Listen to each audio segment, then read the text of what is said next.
We can misuse anything externally to fill a void internally. Drugs and alcohol are merely symptoms. No more band-aids on bullet wounds. This was a statement made by today's guest, Bill Nielsen, who will share his years of experience as a high-functioning and high-performing sales rep while using substances as a means to cope with stress. His journey has taken him from the top of the mountain to the bottom of the valley. I look forward to hearing Bill's story today. Have you ever felt like giving up, quitting, throwing in the towel?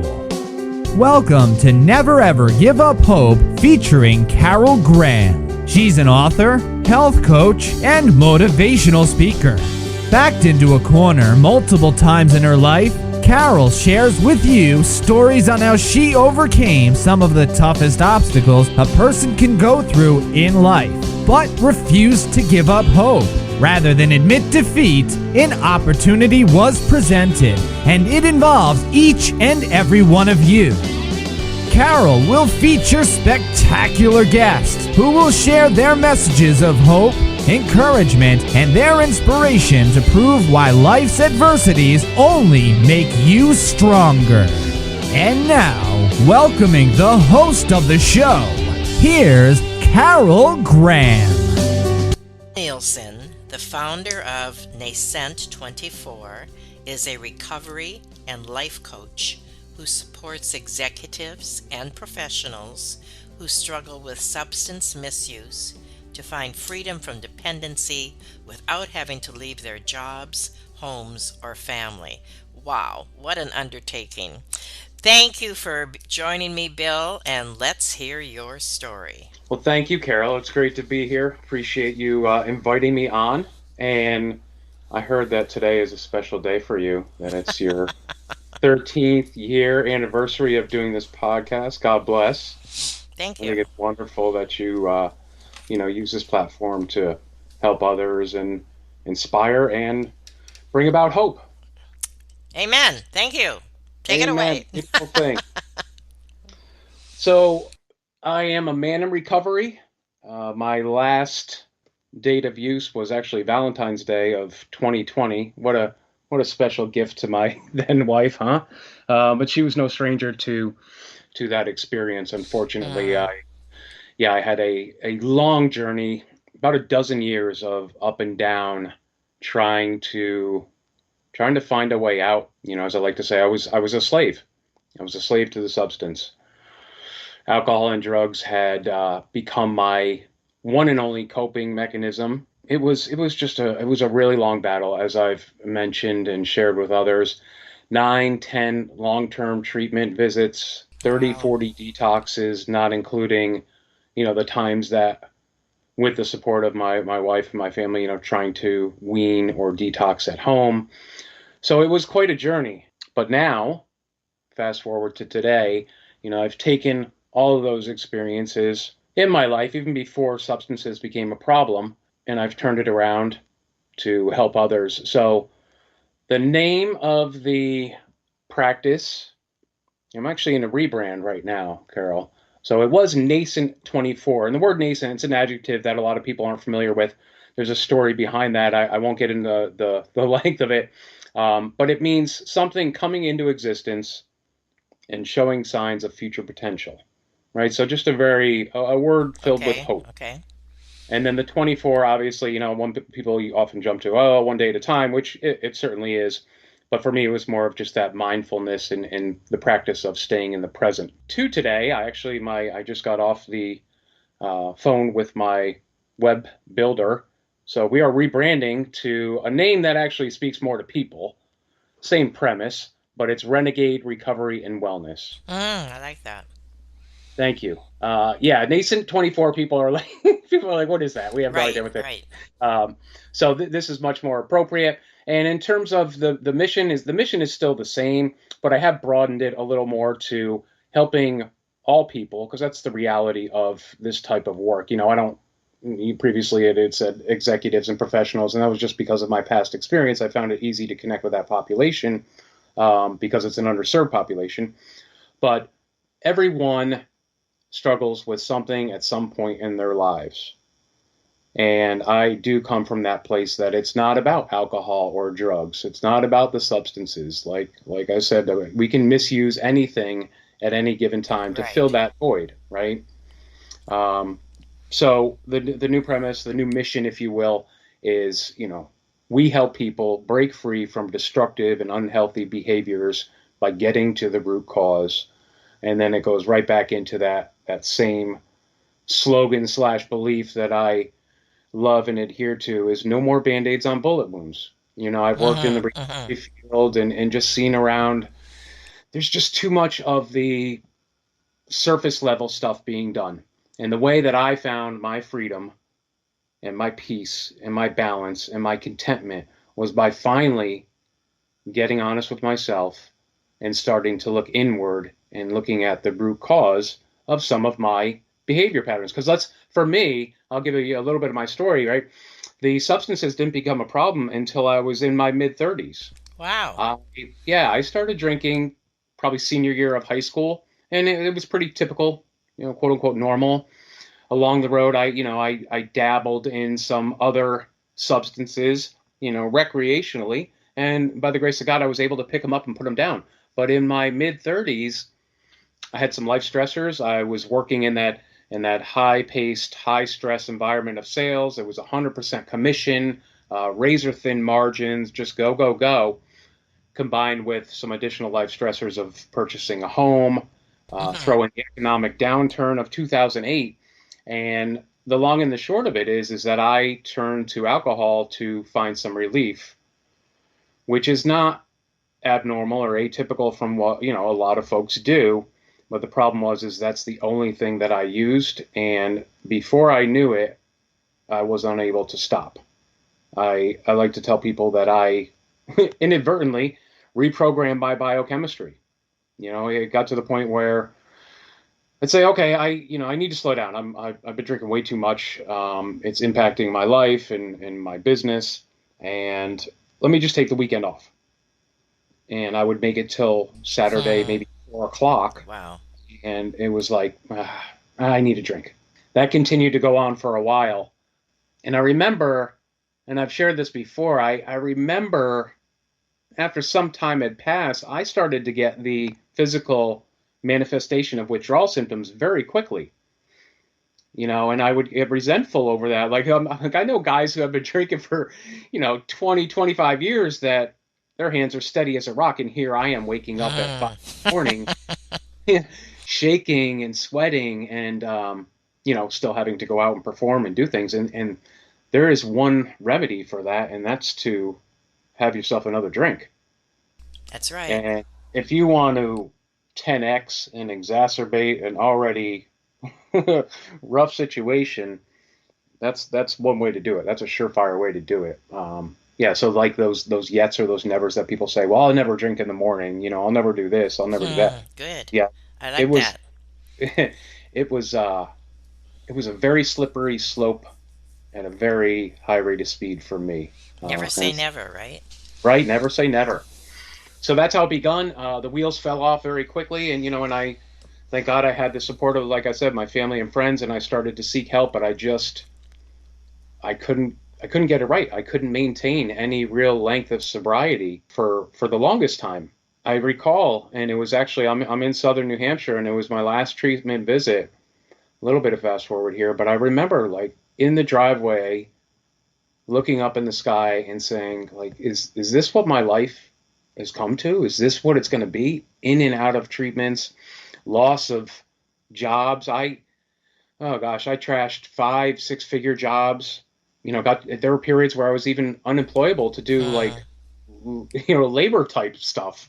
Once again, displaced and removed from my family, hundreds of miles away, losing a house, losing cars, just all of those things. And I realized at that moment that I needed to do things differently. Was that your pivot point? Yes. And it just came be a I'm trying to look at this from other people listening. So we're going to have people listening who may be there right now. And how do they speed that up? How do they realize that they've got to do something now, like you did? Yeah, so very important point. That realization, that pivot point, was, like I said, about 12 years of misery, Mm, of the loss, of being homeless three different times. I went from, a very nice large home to being homeless all within 1 year. wow. Um, so it was, the pain had become great enough. I was beaten enough where I had only one way to look, and that was up. I just had to do things differently. And I'm glad that you asked that question on the way that you phrased it, because right, that's why I do what I do. Is there is this undeniable fact, right, that we have to go through what we have to go through, and we have to go through it and grow through it. There's a certain extent where, right, if we do too much of the quote unquote lawnmower parent, and we block all these obstacles and mow things over for people, we're actually doing Mm, it a service. But at the same time, if I can help people not have to experience as much loss and pain, and show them that there is a way out, because you know, let's call it what it is. Like, besides just destructive patterns, there's death, there's right, right. families broken up, Hmm. uh, like all homes lost. Like, this is major stuff. We're not talking about small little trivial things. So if we can avoid that, that's where I come in. So to answer your question is, number one, just asking for help. I have become a very self-serving individual. I had a wonderful home life growing up, but at the same time, there was a ton of dysfunction and chaos and mental abuse and verbal abuse. And at 19 years old, I had left. I was in and out of school, and I decided at that point that I could not trust anyone, and I was going to be my Hmm. own man. I was going to be this self-made man, like, get out of my way. And while that while that served me well for a while and in different capacities, it got to the point where it did not any longer. I kept trying to do it on my own. I thought that I knew better then. I would go to mutual aid meetings, 12-step meetings, and really in an arrogant, cavalier fashion, look around the room, and I wouldn't say it out loud, but in my head be like, these guys are idiots. Like, I'm going to Right. figure this out. You guys, yeah, keep doing your thing Mm, over there, but I'll figure this out on my own. And again, on that day, that pivot was realizing, like, I can't do it on my own. So that's my number one suggestion to people, is just to kind of lay it down and ask for help, which takes a tremendous amount of courage. It's just not in us. well, I have kind of an offbeat question for you. Lay it on me. We have a very good friend who has been clean and sober for 3.5 years. And last week he fell off the wagon and he's gone down very, very fast. And my heart is breaking because he accomplished so much in those 3.5 years, going from living on the streets to owning an apartment and a car, and being an attribute to others in society, etc. I mean, we just saw this incredible change.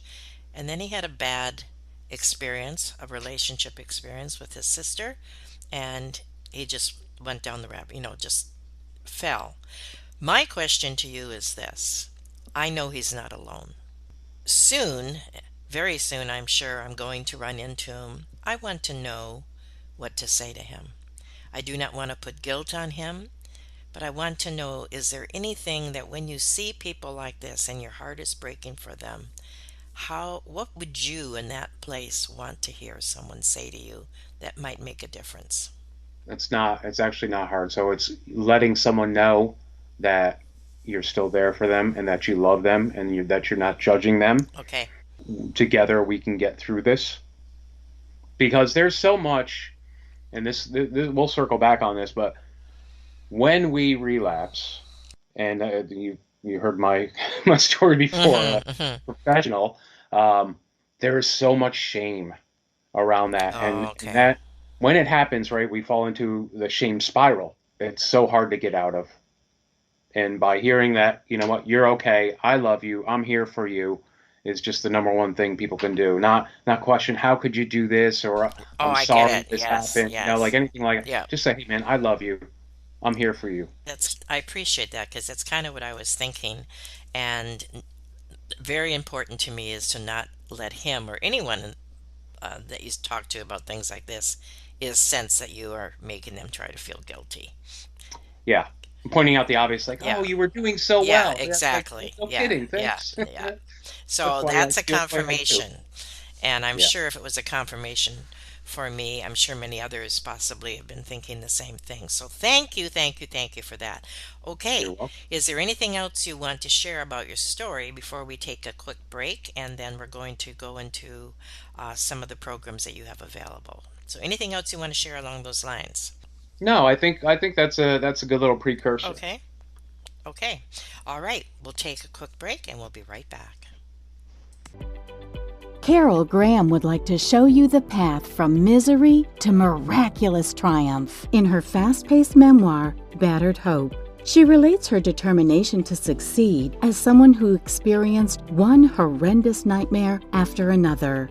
Gang raped and left for dead, loss of a child, husband falsely imprisoned, and cancer. Nothing could break her tenacity or faith. No matter what you face, heartache, loss, suffering, or injustice, Carol will illustrate how she became a victor the same way you can. The secret is to never, ever give up hope. Order your copy at Amazon or batteredhope.blogspot.com. So, the next part of your interview, I would like to ask you some specific questions about the programs and the process that you have that you share with others. So, let's start with what is a CRSW? CRSW. So many states, and there are some national kind of generic accreditations for support workers. Where I'm at in New Hampshire, it's called the Certified Recovery Support Worker. Okay. Uh, yeah, it consists of it's pretty intensive. It consists of going through a recovery coaching academy, um, learning about ethical domains, suicide prevention, um, motivational interviewing. There's a whole bunch to it, and you have to have, let me see, it's been a few years, 475, field hours, if you will, Mm-hmm, so mm-hmm. being in the field or volunteering, and then 25 hours of supervision with a licensed supervisor. It's usually a clinician or a LADAC or someone of that nature. And then you are required to, have the continuing education credits, and they've actually changed it here in the state now where you need basically a weekly supervision. So you sit with an hour, either in an individual or a group format with, again, that supervisor, and just do caseload review and talk about Mm. situations that arise and any new modalities or therapies or anything like that, just to really stay on top of, your game, so to speak. Yeah, so it is worldwide, and then nationally, like I said, there's different acronyms, and so Oh, okay, okay, it might just be a certified support worker, a okay, CSW, or a CSR. So you know how it is. It's a little different okay. everywhere, Got it. uh, but yeah, they are everywhere. Would you explain, please, the three-step process? The three-step process. So this gets into this gets into the whole root cause type of deal. Mm. It's going a little bit deep, and what's funny, Carol, is on that journey, right, of the up and down, and just wondering if I'd ever get it right, and all the treatment visits and all the therapists and all that stuff. Um, when I finally surrendered, when I finally broke free, when my mind had kind of cleared up a little bit, I realized that in spite of myself, I had learned a lot, Hmm. like a lot. So it was really beautiful to have this process unfold. Um, the first part, so three steps. The first one is uncover your truths. And the skinny on that is really taking a look at the past to Hmm. gain some awareness about how it's impacting our thought life and behaviors today. And admittedly, that for most and myself included, back some years ago, that's kind of terrifying. We don't like to look at the past, especially if there have been some unpleasant experiences, traumatic situations. Um, but what I like to tell folks is like, look, we're not doing an archaeological dig. There's no tent site. There's no heavy machinery. There's no backhoes and bulldozers and lots of people with shovels. But what we do need is a couple of hand tools, and that would just be like a hand shovel and a flashlight. Because we need to kind of scrape away some things and shine a light on, like I said, to gain some awareness around, okay, why do I think a certain way? Why do I act a certain way? Why do I Hmm. react in this fashion? So, in doing that, right, we start to uncover limiting and false core beliefs. We start to take a look at generational cycles and patterns. We look at our self talk. We talk about the inner critic. Um, Wow. and this is all case by case because not everyone is Hmm. Hmm. in a place to really do all these things. But just to give you an overview, um, I've been exposed to inner bonding, which AKA inner child work. I always thought that was kind of woo woo hippy dippy. Lo and behold, it is super effective and not what I thought it was. So there's some talk about that, right? Because that's in our formative Okay. years in our childhood, right? Hmm. That's when we develop these beliefs and these thoughts. And the other thing that a lot of people don't talk about is brain messaging and interpretation. And a real quick example, is kind of the common one, right? You and I go to a Luke Bryant concert, and we're there, and yay rah, and we leave, and you're like, that was the best thing ever, and I'm like, I thought that was garbage. Yet Been we there. experience the same thing, right? So it's just our different perceptions. We could take it a step further, and the young child who comes up to mom, let's say 3:30, and she's hungry, but dinner's on the stove. Mom, I'm hungry. Can I have a cookie? No, dinner's going to be ready. You spoil your appetite. Okay, walks away. 5 minutes later, comes back. Mom, pulling at her dress. I'm hungry. I'm hungry. I'm hungry. Mom snaps at her. No, I said no. You'll spoil your appetite. Notice the angry tone. Kid walks away, comes back the third time. Mom, I'm hungry. No, you can't have anything. You'll get fat. Says it very sternly. The kid walks away, wondering what just happened there. Hmm. I have a basic need of hunger. Why can't I be fed? Instead, I was responded to with anger and being told that I'll be fat. And the brain associates Wow. fat kids don't get love. Hmm. Wow. That's an example Wow. of That's how just amazing. Yeah. that's the way our brains work and we message and we interpret things. So having a look into that again, just there's no and I say it all the time, right? The gift is the journey, that old cliche. But there's no one and done. It's not like you do these things and I'm cured or I'm recovered or all better. I make it a point to tell people that, and that was a game changer for me. Also, was getting honest with myself and embracing the fact that this is a lifelong journey and I get to experience it and I get to learn and I get to grow because I was that consummate high functioning box checker. We'll go to a 12-step meeting and be like, how many? 12? All right, I'll be back in an hour. I'm going to do 14 and then we're done, right? I can leave, but that's not how life works. Hmm. So moving on to step number two, then this is huge and this is more of a, getting into the present and it's focused around changing the narrative. So again, with our self-talk, the big, big, big part is CBT, which is cognitive behavioral therapy on a lay level, which is just thought challenging. So, Carol, we have, on average, they say like 7,000 thoughts that come into our head daily. I know, I'm on the the upper end of that. I have a very active mind, right? So the reality is, how many of those thoughts, when they come in right away, are actually true or correct or accurate? Hmm.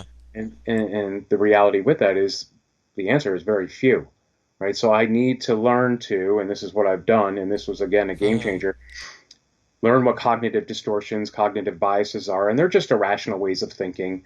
For example, disqualifying the positive, Hmm. right? You go into an interview, a review at your job, and the boss says, Carol, I love the way you handle all these people, the way you communicate is just fantastic. What you did for Susie last week was unbelievable. Can you do me one favor, though?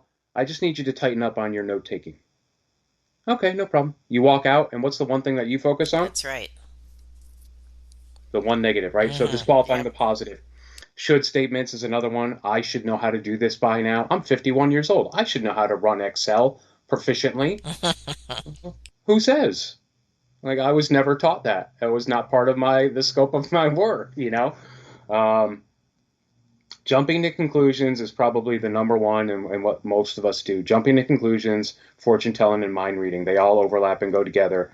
And in essence, they're really just taking a small bit of information and creating this whole big story. I like to joke and say that I am an Academy Award-winning screenplay writer because I can take just a small amount of information and create this whole narrative and story. And just as you already know the answer, 9 times out of 10, none of it happens. That's right. None of it comes true. So really being able to, like I said, recognize these distortions. So there are some worksheets that we employ in the beginning, and then it just becomes second nature. You start to catch yourself and be like, all right, am I jumping to conclusions there? Am I using emotional reasoning? That sounds like a should statement, Bill. All right. So we just challenge it and we redirect it. Super, super effective on just maintaining some peace of mind throughout the day. And then the last part, we get into the fun stuff, and it's a little more future oriented, and that is rewriting your story. We are the authors of our story. And many times, and this was myself included, we have these goals, these visions, these dreams, and we have ideas about how to get there, but sometimes we don't know all the steps involved. So having somebody help you to figure out and discern exactly what the steps are, what is the next step, and then provide some accountability to get there is super powerful and just a great way to achieve any goals. So for some folks I've worked with, it would be small and specific things, something in their professional life, writing a book. I know for me, so writing a book, it's something I'm in the process of right now. And initially I was like, all right, so I need to schedule some time. I need to get my laptop out and have no distractions. So I named 3 things. But in reality, there's 31 things that I need to do to actually begin this process and continue this process and then complete this process. So that is the kind of quick version of the 3-step process. And as I mentioned, though, it is case by case. It's just an outline form. The first thing that I do with people is just sit down and listen. I really And listen. appreciate that, and I took a lot of notes there. You had some incredibly valid points, and I thank you. Now, is this part of the 12-week program, this three-step process? It is. Okay. So I offer, I've obviously in business, we have to look at what works and what doesn't work, hence my rebranding. But I've changed up the offering. So I have a 12-week, which includes all 3 steps. I have 2 different 8-week programs, so we can do a quicker version of the 3-step. Pardon. Or for some people, as mentioned, they're not super interested in looking at step 1, which is, I don't recommend, but looking at the past, they're just not ready to do that. So if we can do like an 8-week and be like, all right, let's deal with the present. Let's get you recognizing some of your irrational thought patterns and how to work through them, and then get a little more future oriented. And then the last one is just doing a weekly one-on-one session with what I kind of call topical, right? So what are you experiencing? What did you struggle with this week? Right. Okay. And just kind of going moment by moment. And is this a program that you offer online, or is it strictly in person? No, it's the whole hybrid model. So if someone is close enough to me and we can do it in person, then that's always the best and number one. Um, but through technology and the way the world has morphed, we are also able to do it obviously via Zoom or Meets or whatever, Okay. doing it online. Yeah, still just as effective. So that is your one-on-one coaching that you're offering as well. Is that in addition to going through the program, or is that all part of it? No, yeah, that's all part of it. Okay. Okay. All right. And how do people contact you? So the best way is my new website.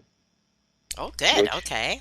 yeah, my friend Valentina is taking care of that right now. It should be up. I don't know when this is exactly going to air, but it should be up within a week. So that is Renegade Recovery and Wellness.com.